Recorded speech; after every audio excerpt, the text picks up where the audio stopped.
This episode is dedicated with love to the memory and magic of Ruth King and Mariola Martin Madison.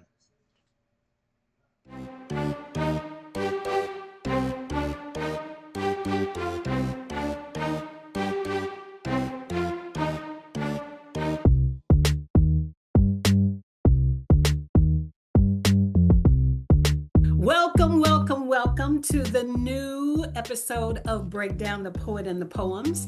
I am your host, Tamara J. Madison, and this new season of Breakdown features poets who are writing what I call lineage literature, based on their personal family stories. This program and this opportunity is made possible through the Literary Arts Project's a program of South Arts. And today, the featured guest is J.P. Howard, the author of Say Mirror. Welcome, J.P.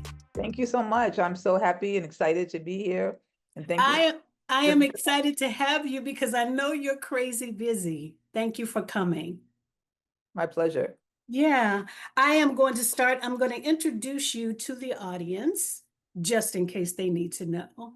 J.P. Howard is a poet, educator, literary activist, curator, and community builder. Community builder. I needed to say that twice.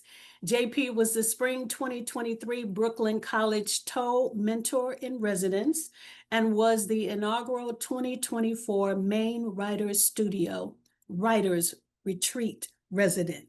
Her debut poetry collection, Say Mirror, is from the Operating System, and it was a Lambda Literary finalist. She is also the author of Bury Your Love Poems Here and Praise This Complicated Her Story, Legacy, Healing, and Revolutionary Poems. And she is the co-editor of Sinister Wisdom Journal, Black Lesbians, We Are the Revolution. JP was a featured author in Lambda Literary's LGBTQ Writers in Schools program and is featured in the Lesbian Poet Trading Card series from Head Mistress Press. I thought that was so cool. I'm sorry, I just had to pause right there. I was like, what? A trading card? I know, that is cool. I love that. I do too.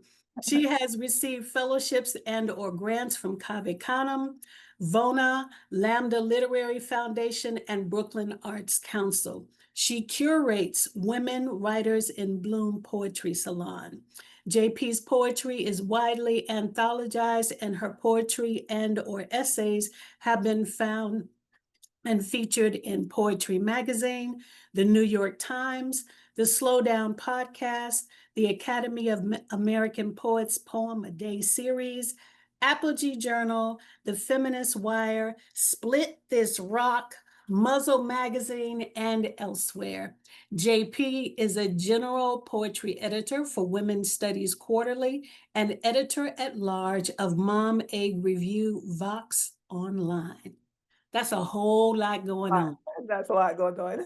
A whole lot going on. So that means you obviously love what you do. I do, absolutely, yes. Indeed. Okay, so we're going to dive right into the book. Breakdown always focuses on one book by a writer. And so we are going to feature Say Mirror. And so one of the things that I do for myself as a writer's exercise, I challenge myself to write a blurb for your book. Okay? All right. So this is what I came up with for your book. In Say Mirror, J.P. Howard celebrates, laments, and embraces the joys and pains of the mother-daughter relationship. With courageous heart and transparency, she pushes past the pain to shatter an unforgiving mirror to heal both mother, daughter, and their legacy. Yeah. Yes, it's a lot. That's a whole lot. That's a whole lot. And I want to start with the acknowledgement that the mother-daughter relationship is a really delicate thing. It's very powerful, and it's a tricky thing too, right? And that Absolutely. was one of the reasons why I was so excited to feature this book. Yeah. When did you know that you had to write this book? Oh, let's see. I mean, had been thinking about it, for a while. It deals with some complicated issues, depression that my mom, struggled with, and alcoholism. And so I had thought about it for a while, but I was also a little bit scared to write it. I'm going to be honest. Sometimes writing about certain topics, particularly depression, and topics like that, particularly growing up in African American family, Southern family, where we are told not to air our dirty laundry. My family is from, from Florida, from the deep South. And so that's what I had, was when I was growing up, that's what I was told. My mom had survived and, she was here, and why would I bring those kind of things up, from our past? So Mhm. that's something I struggled with, about writing about that. But I felt like I needed to, to tell my truth, our truth. Um, and I'm so glad that I did, because so many people, um, my story is their story. My story has resonated with so many folks, unexpectedly, people who I would never imagine might have gone through similar things in their childhood growing up, various, struggles. There's a lot of love, don't get me wrong, between my mom and I, but there were also, struggles as an only child, and she was a, single mom. So I'm grateful that I did write it. Mhm. Mhm. How did you push past that pressure of family? How did you push past those fears? Because that's a big thing in our community. You gonna say what? People are That's like that. right. You gonna say what? Like That's right. you hit Exactly. it, right? So That's right. how did you push past that? I think I just decided that ultimately it was more important to speak the truth. And so that's really what kind of, geared me to, move past that. Mhm. That I wanted to be able to kind of share my truth. I have two sons, and my wife and I have always kind of, been honest with them about, everything in our lives, just from, being out, as moms and everything else. And so also I felt like I owed that, to them as well, to be able to, share our history as their history too, as their mom. And so that was something that I think helped me to push through it, being a mother and wanting to make sure that, that I speak my truth and not try to hide it. Mhm. That makes any Mhm. sense. It makes a lot of sense. It makes a whole lot of sense. And I have found that many things were hidden, I Mhm. think, with good intentions to protect us, but they end up unraveling or exposing or exploding even later. And Yes. it doesn't always do the good thing that they thought it might do. And so that makes a lot of sense to me, a whole lot of sense. Your situation is a little bit different, though, Okay. because you grew up in the middle of history in the Yes. making. So would you tell us a little bit about your mother? Oh, absolutely. Well, I grew up in Sugar Hill, Harlem. That's a big part of who I am, and always have love for Harlem. I don't live there now, but I go back there. I still sometimes am able to host my writer salons there on summers when I have the opportunity. And so there's so much rich history in Harlem, right? The Harlem Renaissance. Yes. And that's a really beautiful thing about, my mom, is that she taught me about all that. She taught me about the Harlem Renaissance, and she taught me about, the Zora Neale Hurstons and the James Baldwins of this world. And so that was something that, there was definitely a part of me. My mom was a fairly well-known African American model before I was born. So this was like probably the 1950s, particularly. And she was a runway model. She was a print model, so she was on the cover of lots of magazines. And so she was this very big Leo personality. I'm a Leo, but she was like a true Leo diva. And of course, she was stunning. So I kind of grew up learning about her, because by the time she had me, she wasn't modeling anymore. She was a mom, and she worked for the state. She held a state job for many years, even while she modeled, actually. But I kind of grew up seeing these photos of her. And as a kid, you're kind of like, oh, not another modeling story, mom, not another photo, mom. But of course, now that, she's no longer here with me, I totally appreciate that. I totally appreciate, all the photos, the vintage photos that she had, and that she, while she was still alive, she gifted me all those photos. And she was someone who was very much into archiving, which I am as well. And I Mhm. appreciate that as an adult, that she constantly took, photos. We actually had A photographer who took photos of her as a model. Once I came along, she made sure that every year that we had our photos done as well. So she was very much into documenting whatever was going on in the world through photos. And so I definitely appreciate that, even through articles. Whatever she thought was important at that time, she cut out those articles. That's something that, I still have now to this day. So she was this big personality, and I was this very shy little girl initially. And so you kind of had those two competing factors. But she also very much encouraged me to speak my mind. She very much encouraged me to share poetry. And it's really because of her that I think I gained my confidence, because I was so shy. Every week, every Sunday in church, she would have me, if I had a poem that I liked, there was a poem, For My People by Margaret Walker, which so many folks know, and I love that poem. And I memorized it at a pretty young age, and I repeated every Sunday to the church sisters, and they would clap and shout as if it was a brand new poem, even though I would share it week after week. But that gave me confidence. Even though I was shy, it gave me confidence in the power of my voice.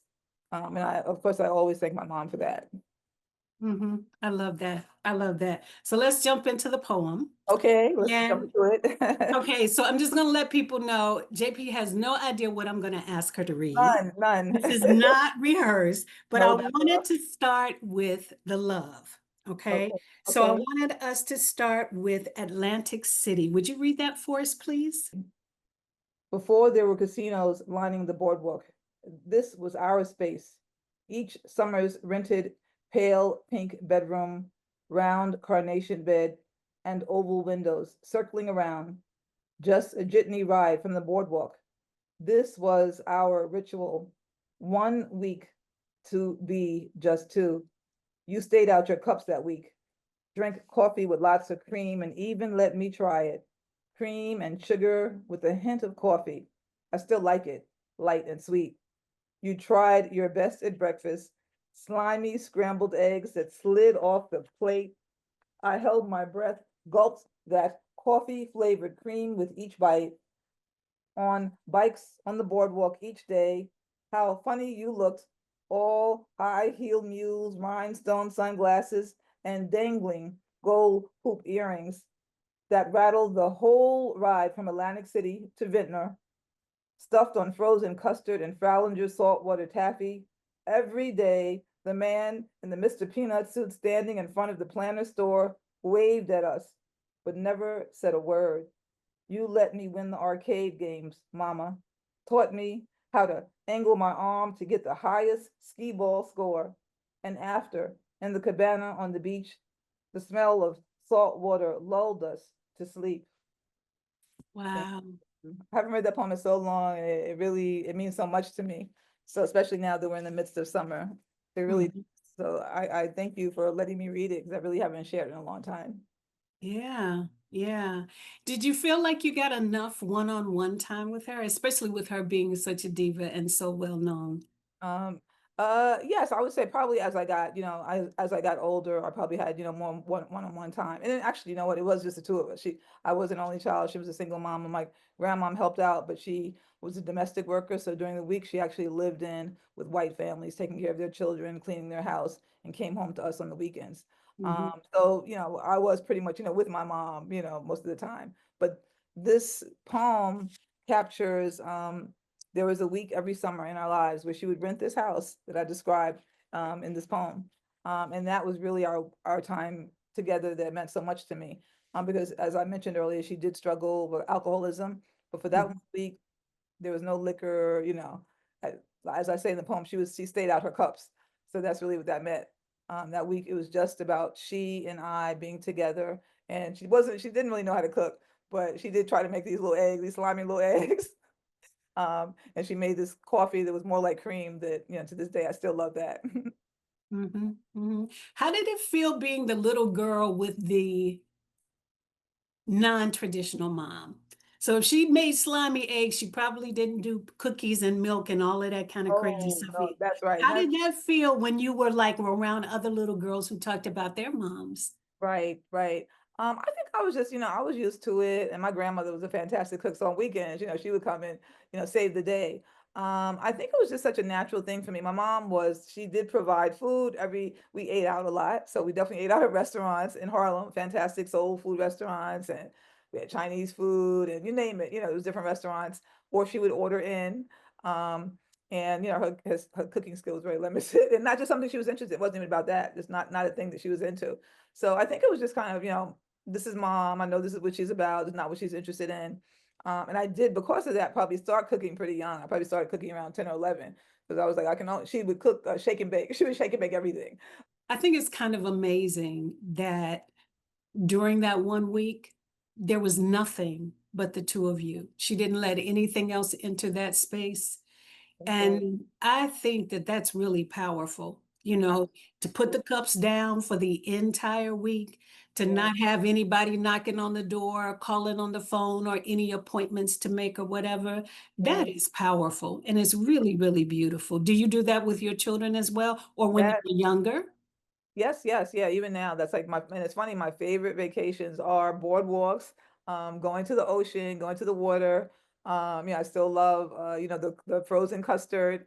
And so I think it sort of, evokes those memories. And I'm happy that, both of my sons like that, they like Mm. vacations, like that. And I'm sure it's because of that. It's because those are really some of my, like, best memories, of that week, which is really special. We love arcades, I still love arcades because we would literally, go to the arcades. Um, we would go bike riding every day. She would rent this bike and we would ride it from Atlantic City to one of the nearby towns, was called Vintner. And that was just really, the sweet, sort of special time. She would rent a cabana. And so we would, sit out there and play in the, water, and then sort of like, dry off in the cabana. So it was absolutely definitely, her being really intentional, right? So no matter what was going on in her life, and obviously there, probably was stresses that she had, dealing with that depression. But I definitely, I guess, as a little girl, I guess I must have really, really appreciated, knowing that that was going to be, our week. And it was always something that, I look forward to. Um, that, we had this little house together, for the week. And this was Atlantic City before it was, famous for a casino. So it was really pretty much this beach town with boardwalks and rides, Ferris wheels and lots of arcades and, food, snacks like that. So it's, definitely had its impact, and it's something that I'm grateful that I've sort of, passed down, to my family. They always know, like, if there's like a little quick trip we want to do, sometimes I'll still go to Atlantic City even though it's changed, but we still have the boardwalk and you still have the arcades, or wherever. There's lots of towns, that are similar to that. So we'll go someplace like that when we have, maybe just a few days during the summer. Mhm. Mhm. I remember reading in the book, it was talking about your mother's legacy in terms of modeling, Yes. being a brown skin model, Mhm. gracing the covers and the runway when that was very unusual at the time. If Yes, she was a part of that history, then it also means that you are, that's right. That's right. right? How does that feel to be a part of history, to be that close to someone who made such an imprint in history? Yeah, it feels important. It feels like an honor. When I was younger, I guess I was a young adult by then. She was actually in one of those coffee table books about the history of Black models. Mhm. That was really, I remember when the person came to call her and say, "Can I interview you?" And so, because I had, of course, I had heard about her being a model. I'd seen pictures, but that really sort of like, confirmed, wait a minute, she really was that girl. You know what I'm saying? This person is writing this book about the history of Black models, and she wants to include my mom in the interview, and in this fabulous photo of my mom, on the runway with everybody looking up at her, from the audience. And that was really important because she was a little bit older by then. And so I think it meant a lot. It was kind of like, we say, let's give someone their flowers while they're here. So that was really like her getting her flowers, and this book is still out there. It was published by Amistad Press, which is still a pretty dynamic press. So it's one of those big black and white, coffee table books. So that was Wow. really, really wonderful that she got to be included. It's just a small picture, but it's important, right? It's saying, Mhm. listen, her name is Ruth King. Ruth King, you are a part of this important history of, of Black models, because Black models traditionally, initially, were very, very fair skinned, almost to the point where, they could pass. And she was one of the first Black models who could not pass, who was brown skinned, and who may sometimes have worn her hair, natural. And that was a really big thing, and I know she was very, very proud of that. And as her daughter, of course, I was proud to kind of learn that about her and learn that that's what she meant in the history of Black models. Mhm. Mhm. Okay, so I'm going to ask you a tough question. And I say it's a tough question because for me, it's a tough question. Sure. Did you ever feel like you were pretty enough for your mom? I think I might have a poem that talk about that. I definitely wanted to be like her. I did not like, she had natural hair. She had these big like Afro puffs she would sometimes wear. And so I like wanted to be like her. So I wanted to have hair like that. And I didn't want, my hair was kind of when I was younger, it was like this straight, stringy type hair. You know what I'm saying? It's a little bit curlier now, but when I was growing up, I guess once you reach puberty, it changes a little bit. So in that sense, I definitely felt like, I wish I was more like her, right? Um, so yeah, definitely, sort of sometimes would feel that way. I think that's probably true. Sometimes I was, kind of, I don't want to say comparing, right? But this is a diva. And then once I started seeing these photos of her, right, on magazines and covers, it was like she, was truly, gorgeous, right? But I think I just more kind of, looked up to it. Yeah, the reason why I ask you that question is because I think I remember feeling that way. And my mother was not a model, but she was definitely a diva in her own way. Actually, that's her picture on the shelf behind me. Oh, beautiful. I see. Yes. Yeah, and I remember thinking to myself, I remember being a little girl, like flipping through her scrapbook, looking at her high school pictures and Yes. her Yes. college pictures and all of that, or even when she and my father would get dressed up to go to parties. And I remember thinking to myself, oh my gosh, she is so beautiful, right? And I just never, I think a part of me just felt like I was never going to be that, right? And so I had to get to this point where I was clear, it was like, okay, I'm never going to be that. So let me just be me and That's right. figure out what that is and work through that, right? And be the best me that I can That's be. right. Leave it the best me I can be. 'Cause I have to realize I'm not gonna be mom. I'm not gonna be some. I'm not Exactly. gonna be a diva model. And I did a little bit of modeling. I mean, I don't talk about it much because I did it really because she wanted me to do it. And so I did I did model briefly for Ebony Fashion Fair, which had models throughout different cities, including New York. And they were I usually fundraisers. remember. Yeah, they were I fundraisers. remember them. Yeah, Yeah, they were big. Yeah. yeah, they were, and they were fundraisers for the NAACP. So it was for great causes. And so I did that pretty much throughout my whole college career. It wasn't something that, I wanted to continue, but Mhm. it made her happy for the years that I did it. That's a tough one for us. I Mhm. think this idea of disappointing our mothers and doing what they want us to do, even when we try it on and it doesn't always fit, that's a Yeah. hard one. It's a Yeah. hard one to disappoint your mom. And I think with men, it's a little different Okay. because men, I think, sometimes deal with disappointing their fathers, but they don't have to look beautiful at the same time. You know what I'm That's saying? They don't compete with that physical thing absolutely. that women have to do. And it just makes it like fierce. It's very, very hard to break through. It's like a wall that you have to break through for yourself. Was your Absolutely. mother, by chance, was she still alive when you finished the book? Yeah, she was. Yeah, she was still alive. She maybe passed away like a year or so later. And so I showed her the book, and I'll always remember this, um, that, I took the book to her and she looked at the picture. So, she's on the cover of the book. She said, "Damn, I'm fine." When she saw the cover. So that gives you a sense. Yes. No. Yes. Did she actually read it? She would have me read it to her because by this point, she was older and Mhm. her sight probably wasn't great. So she had me read, poems to her from the book. And she enjoyed it. She definitely enjoyed Good. it. And she was proud of me. I definitely remember that. She was proud because she knew Good. that I always loved poetry. And she was so glad that, it was something that, and of course she loved that she was on the cover. That Mhm. was important as well. But Good. yeah, no, she was supportive and I was grateful that she did get to see it. And then like I said, maybe within, the next year or so, or soon after she passed away. And then the second edition, which is probably the edition that we all have now, does have a tribute to her. And it does include a photo of, her as well. Which I always appreciate. Yeah. Mhm. Yeah. All right, let's jump into another poem. You ready? I'm ready. Yes. Okay, so let's jump into Diva Doll. Okay, Diva Doll. And I used to love reading from stuff I read in a while, but Diva Doll. Mama was a diva. Mama's baby was a living doll, baby doll, Barbie doll. Mama collected dolls, pale pink porcelain dolls. Mama dressed her dolls. Mama dressed her baby girl like her dolls. Powder puff pink. Show and tell baby doll. Show and tell baby girl. Mama's baby girl. Mama's baby doll. Painted porcelain face dolls. Puckered ruby lip dolls. ebony eyeliner etched around hollow eyes, dolls, cinnamon blush circling cheekbones, dolls, glossy, glossy, flash, flash, flash. Cameras loved Mama almost as much as Mama loved cameras.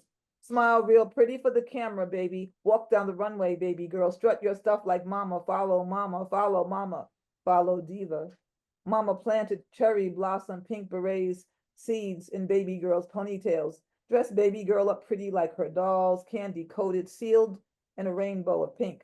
Mama wrapped her baby girl in slivers of coral, cerise, magenta, fragments of a pale pink tree swallow's eggshell.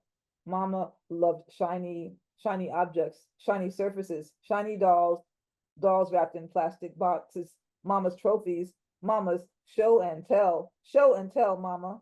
Mama posed for pictures. Mama loved studio shots. Smile, real pretty baby, smile big like Mama. You look like a living doll. Pictures don't lie. Hollow eyes peering from behind porcelain silhouettes. Eyes don't lie. Mama hung pictures of baby girl all around the house. Mama hung pictures of herself all around the house. Baby doll, mama doll, living dolls. Pictures filled shelves, walls, framed empty spaces. Mama's mirror. Mama buried her baby girl in pale pink lace. Mama didn't touch. Mama just carved her baby girl a rose plum clay platform, left her there for all to see. Thank That's a you. tough one. That's a tough one. Yes, yes. That's a tough one. Tough one. I Yeah. wanna go back to that line. Mama buried her baby girl in pale pink lace. Yes. Mhm. What does that line mean to you? Ooh, let's see. What does that line mean to me? Um, I think it means, because my mom was, such a diva, uh, that maybe sometimes, she was so focused on like, the outward parts of, me or her, the divaness of it, and I'm sure, she probably saw me as a little diva, right?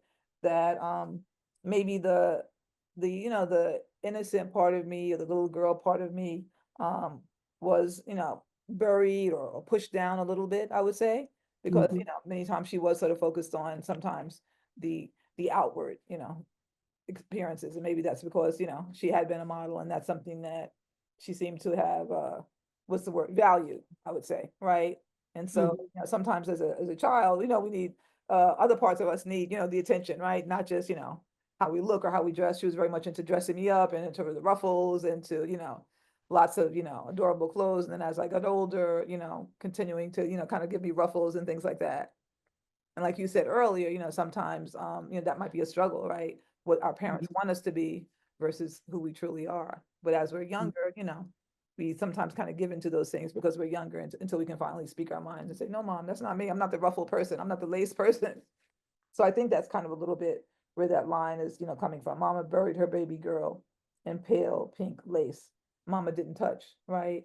So maybe Mhm. mama looked, mama talked about, but maybe mama didn't, didn't always have that like, strong, natural, nurturing part of her. I think she's someone who grew into motherhood, I would say. She grew into it Mhm. over time. Mhm. Why do you think your mother loved the camera so much? That line stood out to me too. Mama loved the camera. Because Yes. most people shy away and run from the camera. Right, and she was opposite. I think she just felt very comfortable in front of the camera. I think she really, in that sense, probably had a very strong, confident, ego. And knew she was fine, knew that she photographed well. I think that, she genuinely, kind of loved the camera. And the camera loved her, right? I mean, she was beautiful. So the camera loved her as well. I think that's kind of, mm, I would say also a bit of an exception. Mhm. Because when I think of women during that time, I think a lot of them were taught to be very modest, right? Yes. Just very modest and understated or what have you. And I noticed a few minutes ago when you said something about your mama being that girl, right? Yes. Before we even had the term that girl. That's right. That's right. And it's really interesting to me because I read all the information that you have about her bio and everything and her history. And I thought that's really interesting at a time when Black women, especially, I think, were taught to be very modest and Right. understated and what have you to attract certain things. She didn't Yes. seem to care about any of that. She was going to No, be out front and center, absolutely. which is really empowering in a way. Even It though is. it might have been difficult for you in some ways, it was also empowering in other ways. Like you said, she taught you to be outspoken and to speak up for yourself. And I think a lot of mothers, especially back at that time, may not have done that so much with their girls, you know? Right, I think that's true. No, I think that's true. And I think in retrospect, absolutely, it's definitely a blessing that, if you can learn confidence of somebody, I definitely learned that from her, right? Because Mhm, she had confidence in herself, but she also had a great confidence in me. And she would mhm, tell me, there's nothing you can't do, whatever you want. And I always remember the one line, I tell this to young women, especially young girls now, when I'm speaking and having folks come to my job or wherever, I always remember this line that she told me. She said, don't ever let anyone, not even me, tell you that you can't accomplish a goal that you want. And I thought that was such a powerful line, you know what I'm saying? Because there may be, basically what she was telling me, there might be a point in your life, maybe you're older and you're gonna say, Mom, this is what I want to do. And I might think that's not the best thing for you. And I might tell you, no, no, JP, no, Julia, I don't think you should do that. But she's like, even if I tell you, I don't think that's for you, don't let that stop you. And so that is such a powerful line. I love to repeat that to young folks, particularly who come to my job from schools, and I tell them, don't let anyone, because you're gonna have people who care about you. They think they mean well, right? They're like, this job might be too hard for you, or this might be too challenging, or your personality might not fit that. But you know what? If it's something you really want, don't let those outer voices stop you. Give it a shot. And so she definitely instilled that in me. To this day, I still, kind of hear her voice. And when I'm a little unsure about, oh, can I do this? Can I apply for this job? I'm like, you know what, Mom would be like, give it your best shot, girl. mhm, mhm. I think that's a bit unusual too, because I think very often you see scenarios where the parent has a lot of confidence and the children do not. Right, Or you see scenarios where the parent doesn't have as much confidence and they want to live vicariously through their children. But to right, have a parent who has a lot of confidence, but also has a lot of confidence in you, even when you might not right. yourself, that's really powerful. No wonder you got that big old bio and all of that kind of Oh, stuff going on. You that's know what I right. Well, mean? because of mom. That's right. Because mom, Yeah, try it. Okay, you want to be an editor? Okay, try it. People might tell you, no, you can't exactly. do it. That's Mhm. wonderful. That's Yeah, wonderful. yeah, yeah. And All I right, try to so instill let's that in my boys too. Can do whatever you want to do. yeah, yeah, yeah. So let's move a little bit deeper. Let's go to Family Secret on Okay, page 31. 31. Okay, let me get there. Um, because I also think it's really beautiful that even though Miss King struggled with a lot of things, Yeah, she still was able to have that confidence in you and herself. You know what I yeah, mean? She yes. didn't completely fall down a rabbit hole. She was still accessible to you. Would you read Family Secret? I will, I will. And there's a whole story about this poem. It was a difficult one. Family secret. Once when I was 5, Mama almost died. No, that's not quite right. Once when I was 5, Mama wanted to die. No, that's still not right. Once when I was 5, Mama tried to die. I sat in the corner of her bedroom and searched in silence for signs of life, the rise and fall of her chest, the warm breath against my cheek. I'd hoped for the familiar, but it was all foreign. Strange sitting in a familiar place surrounded by strangers in blue uniforms, words floating around the room. Pulse, what a pity. Cute kid. I was there and not there. A part of me left that day. Once, when I was 5, my mama tried to die.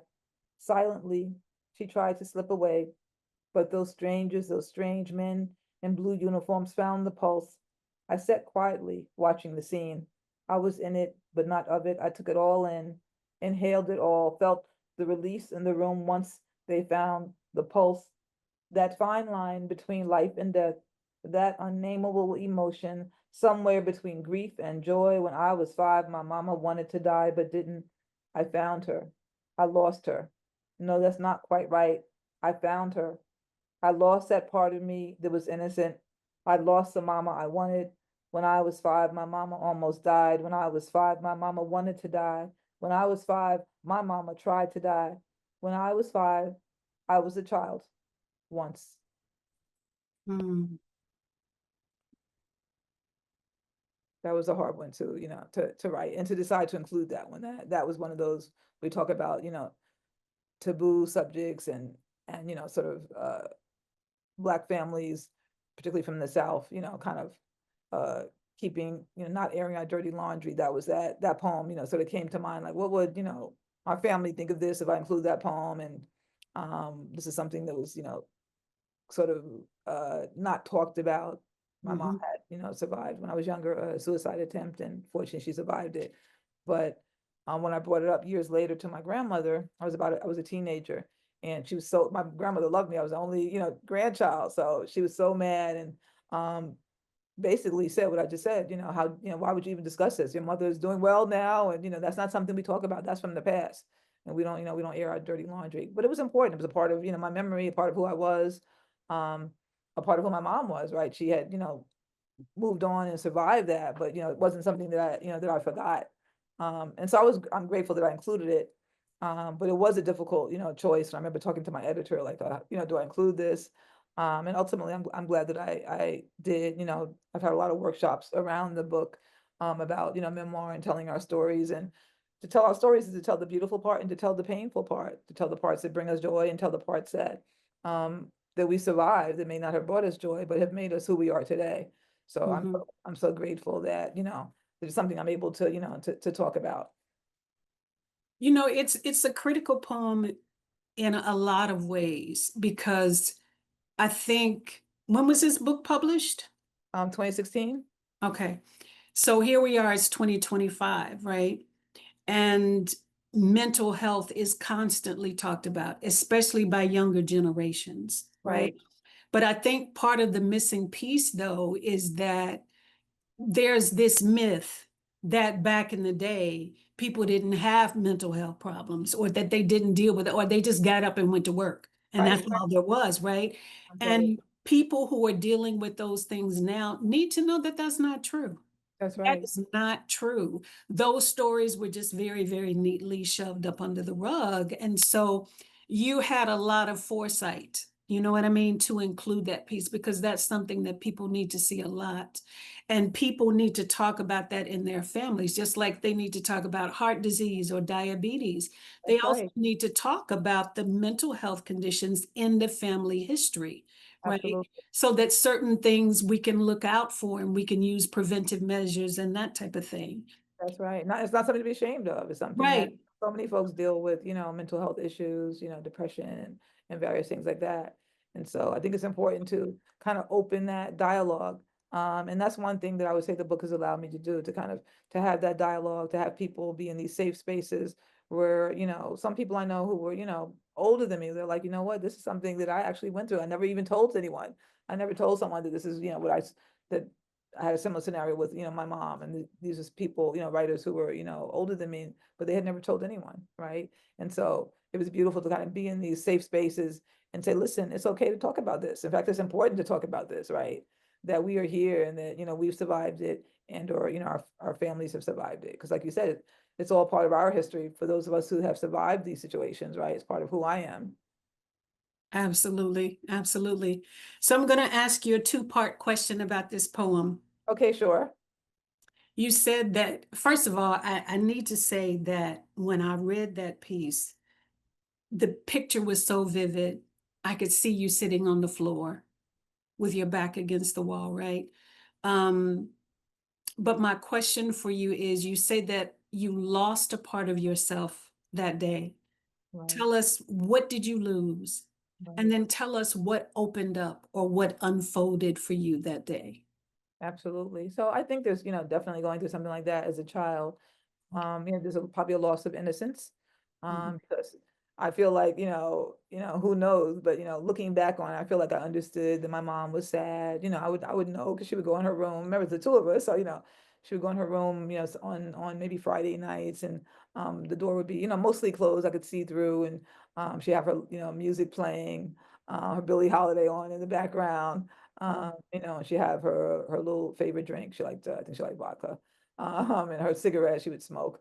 And so I think that, going through that experience, you know, kind of almost losing her, you know, there's a loss of innocence because you kind of sort of put, you know, two and two together, you know, even though it's a young age, you know, you see the EMT people coming in, and you see the it was like empty pill bottles, you know, so it's like, you know, you start to put it together. And I knew that she was sad, right? You know, I mean, I think maybe when you grow up in those kind of scenarios, you are very sensitive, right, to kind of what's going on. And you kind of know what to tell, what to share and what to not share. And so so there's definitely, I would say, you know, a loss of, you know, of innocence is probably, that's like, you know, one of the things that was lost. I guess what opened up was maybe you know, just kind of realizing, you know, okay, I'm, you know, mom is struggling, but I'm still gonna be okay, right? So maybe, you know, this little person who was scared, but I don't feel like the fear is a thing that, you know, kind of lived on. It was more kind of like, okay, you know, I'm gonna be okay. Of course, you know, I was happy my mom was okay, you know what I'm saying? And so maybe there was a part of, wow, we're going to have these difficult, you know, situations in life, even at a young age. But if we can get through it, if we can push forward, there's kind of like light on the other end, right? There's light at the other end of that Mhm. tunnel. So I think it was kind of discovering that, you know, at a young age, learning how to navigate my way, you know, through that. You know, in as much as one can at such a young age, right? Mhm. But I think I probably got better with it, you know, as I got older. So it was a little bit Mhm. of you're losing innocence, right? Because you see the situation and you're pretty young, you know, and you're kind of trying to figure it out. But then there's also like maybe gaining a little bit of strength. Okay, well, you know, I've survived this, mama survived this, and you know, hopefully we're gonna be okay. And what are the, you know, kind of what are the life skills that I need to kind of get me to the next step? It says a lot about how strong you are too. Thank you. And that you were able to find, and I know it may sound strange to say, but I think you'll understand what I mean. You were able to find a certain kind of liberation in that moment, Yes, yes, if that absolutely. makes sense. Yeah. That's right. No, I think that's it. I think that's it, you know. And then I'm, you know, grateful that I was able to write about it. The little quick story behind this is that I was a Cave Canem fellow. Mhm. And I think that was my first summer. It's anyone who knows about Cave Canem, it's a 3 summer fellowship, and it's for 1 week, and you're writing with all these brilliant, you know, African American, you know, poets, who the instructors as well as your fellow poets. And so the thing that had inspired this was Toy Derricott, who was you know, who's one of the co-founders of Cave Canem, and she had given us the assignment for the next day. Basically, one professor, you know, one instructor might give you the assignment, and then you would deliver it the next day to the next instructor. And so her assignment was write the difficult poem, write the poem you've never written, write the poem about the family secret. You know, write something that really makes you uncomfortable, that, you know, you probably have never really written about, write that poem. And so this was a poem that I wrote, and I remember, you know, staying up because you had to have everything. It was like, you know, 10 in the bin. At 10 o'clock, you had to have your poems in the, you know, in the bin to turn in. And I remember sharing it with my suite mates because we stayed at the University of Pittsburgh. And so you had suite mates you stayed with. And I said, can I share this poem? And I remember, you know, sharing it. And we all sort of broke down in tears because it was such a hard thing. You know, I'm like, can I share this? Can I, you know, can I make the 10 copies to hand out to my, you know, cohort? And they were like, you can do it, you can do it. And, you know, so I'll always remember that. And I'm so grateful. And I got, you know, very, very positive, you know, feedback. I think Ed Roberson was actually the professor, poet in that, who, you know, who actually was the one who workshopped that. Um, Mhm. and, you know, really just gave me such positive, you know, feedback, you know, which I always appreciate. So, and I was happy that it made it into the book. But yeah, so it was hard. You know, I'm just remember like, you know, sitting there crying with, you know, these fellow sisters from Cave Canem. But they were like, no, you got to share that. This is an important poem, you know? Okay, so this is the perfect segue Okay. because where I want to go next All right. is Love Note to a Poem. This is so, it worked out so perfectly. That was what was next on my agenda. Love Okay. Note to a Poem. And I have to, I want to say Yes. thank you to Miss Ruth because Yes. she probably started your love for poetry with those little, you know, recitations after church and everything like That's that. right. You probably did. But That's true. and Exactly. and one of the reasons why, you know, I do this program is because poetry is for everybody, That's whether right. they write it or not. And it Yes. is one of the most equitable things on the planet. You can find a poem about anybody or anything, and a poem can, you know, that song Last Night a DJ Saved My Life. It was really a poem. I'm I'm sorry. gonna take my life. I'm That's the right. DJ. That's right. That's So right. would you read this one Yeah. for us, please? Thank you. Okay. Love note to a poem. Dear poem, thank you for finding me. I was getting tired of all those secrets. Now you let them fly off the page. They beautiful when they transform and flutter. Poem, sometimes you sound like my sixth grade teacher, Mr. Jameson, right after I told him my secret. That Papa had died the night before, that Mama drank her Smirnoff and was too drunk to know any better, so she sent me to school anyhow. Poem, sometimes you sound like him. Your voice deep, yet soft, whispering, you so strong, baby girl, you stronger than even you know. Poem, sometimes you a wreath of sunflowers. Love me. Oh, oh, that's I've read lovely. that in a long time too. I felt kind of bad when I read that because I said to I was like, oh, wait, I don't think I ever wrote a love letter to a poem. I don't think I've ever done that, right? So I thought, oh, I think I'm gonna have to create that as an assignment for my class. Who would you be, JP, without poetry? Oh my goodness, I would not be me. Right? Exactly. I would not have the, it's poetry literally, like you talking about poetry saved my life, Mhm. literally, and it was probably around, maybe that time, in my life, fifth, sixth grade. We had after school programs, but I would go to the local library, Harlem, Hamilton Grange Library in Harlem, 145th Street, between Amsterdam and Broadway.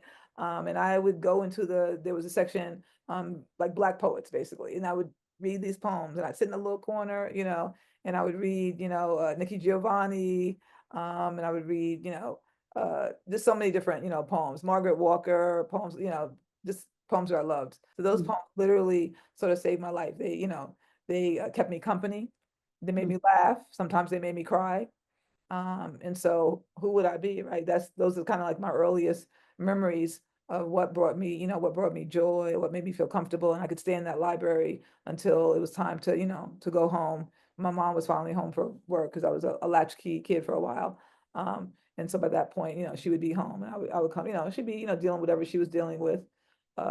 But yeah, I would not be the person that I am today without those poems that, that saved my life. And I do really believe that poetry can be healing.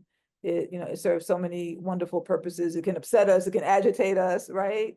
You know, um, and it's really what keeps me going. It's really what, consistently, inspires me. I agree.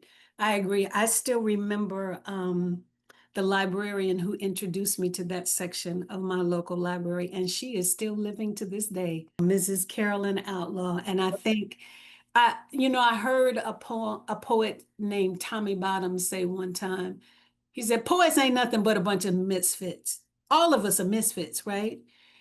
And I thought about that afterwards, and I was like, yeah, and poetry is where we find our home. And that's also one of the things that makes us so embracing and welcoming of others because we don't want anybody else to feel like a misfit, you know? So That's it right. it creates that culture for us. All right, so last poem. One Okay. more. You give me one more. I Okay. promise this is Yes. the Yes. last I'm having one. such a great time. Thank you. Okay, so we have to go here. Praise poem for the journey. Wow. And Okay. that's on page 35. Praise poem for the journey. Praise the therapist who told me 20 years ago, you are not your mother. You do not have to be your mother. Praise the years I spent wanting children, yet afraid to repeat her mistakes. Praise my child self who took care of mama every time she passed out. Praise my adult self who feared the burden of caretaker yet again. Praise my intellect for recognizing my fears and facing them head on. Praise my therapist who let me talk out my fears all those years long before I wrapped myself in this mama cloak that fits so well. Praise my mama who did the best with the skills she had. Praise the divas who are sometimes forced to be mamas and the mamas who give birth to divas. Praise them all. Shower them with love and affection. Praise my sons. Praise the first male children born after 3 successive generations of women. Praise their lean bodies growing up each day towards manhood. Praise the spark in their eyes. Praise their keen intellect and their giggles that fill my heart. Praise this calm my child self never knew. Praise the mothers who love from up close and from afar.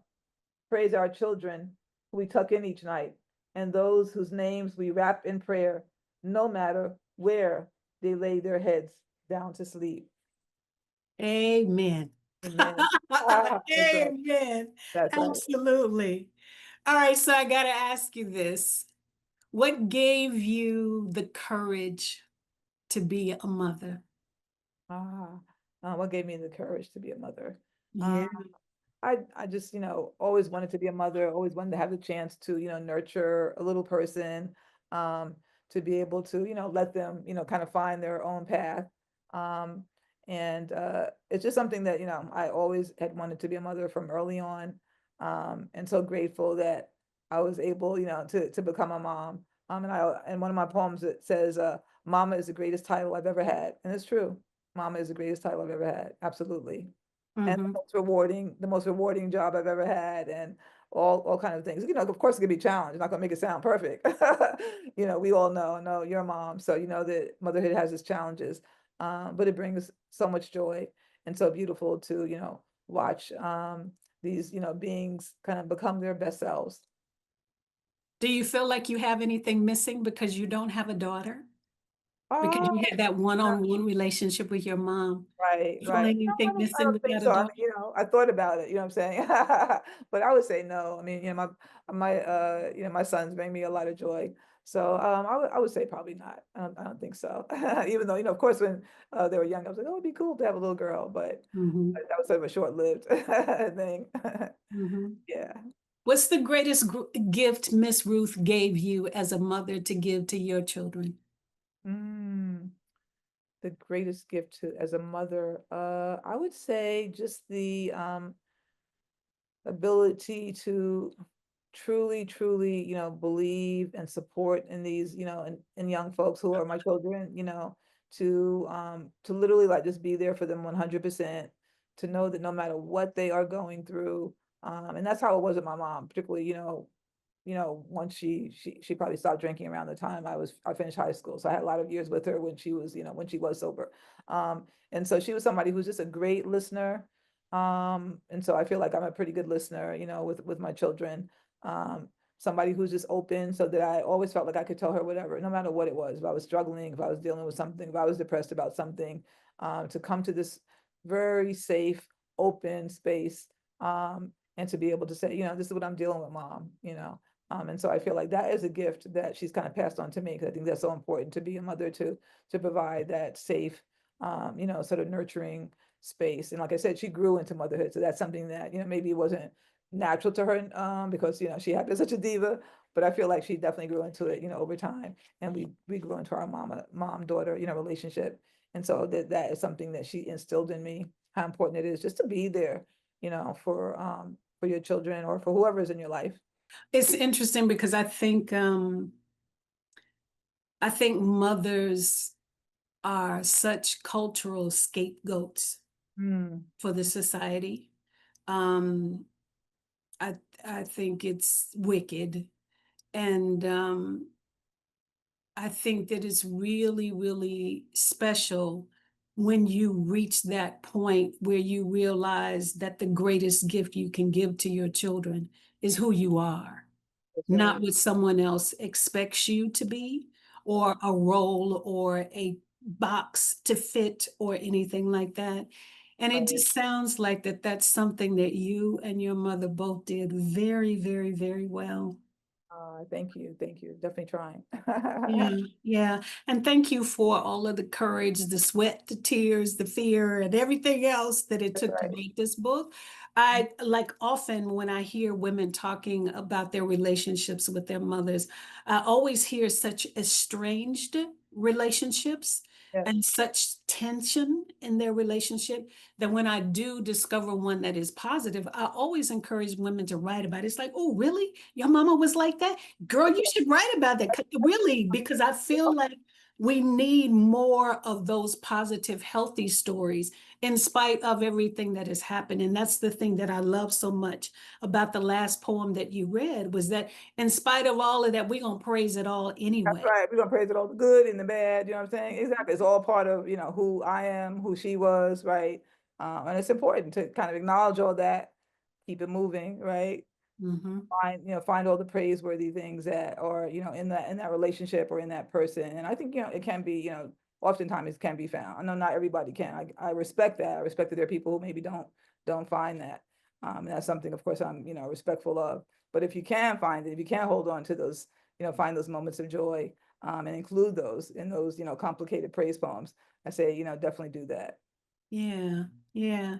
Anything you want to tell us about anything that you're working on, or anything we need to look forward to coming Um, from you anytime soon? Sure, I am working on a middle grade novel in verse, and it's very much autobiographical.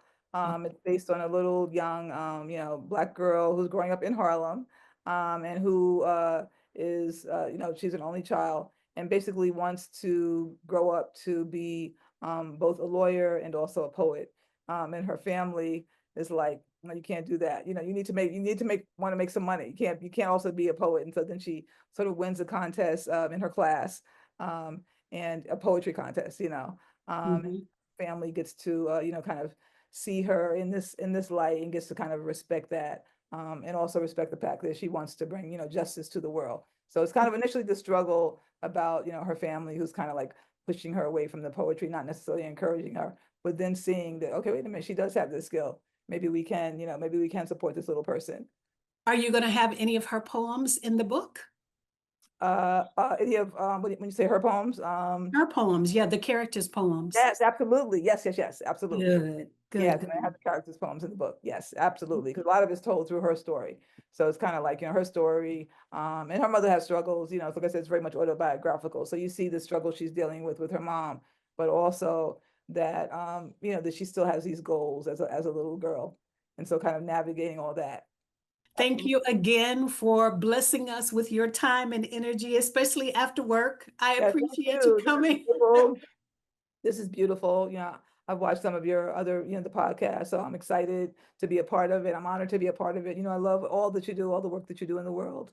Thank you. And grateful to be here. I loved it. I enjoyed it very much. Thank you, thank you. And thank you for being a part of lineage literature. I find that there are a lot of people that are doing this work, that are bringing the stories from their families forward, front and center. And I think that's a very powerful movement, and it'll be interesting to see what happens in the next few years as a result of all of this coming forward. So thank you for being a part of that as well. Thank you so much. Thank you. I had a wonderful time, and thank you for letting me share my work. I appreciate it so much. Absolutely. All right, folks, that's it. We made it through another breakdown. I made it through without crying. Every once in a while, I tear up. I told myself I wasn't going to do that this time. Thank you for joining us for this episode. Look for more information about JP and what she's got going on in the world down below in the comments. And we hope that you will join us for the next episode. This opportunity is made possible through the Literary Arts Projects, a program of South Arts.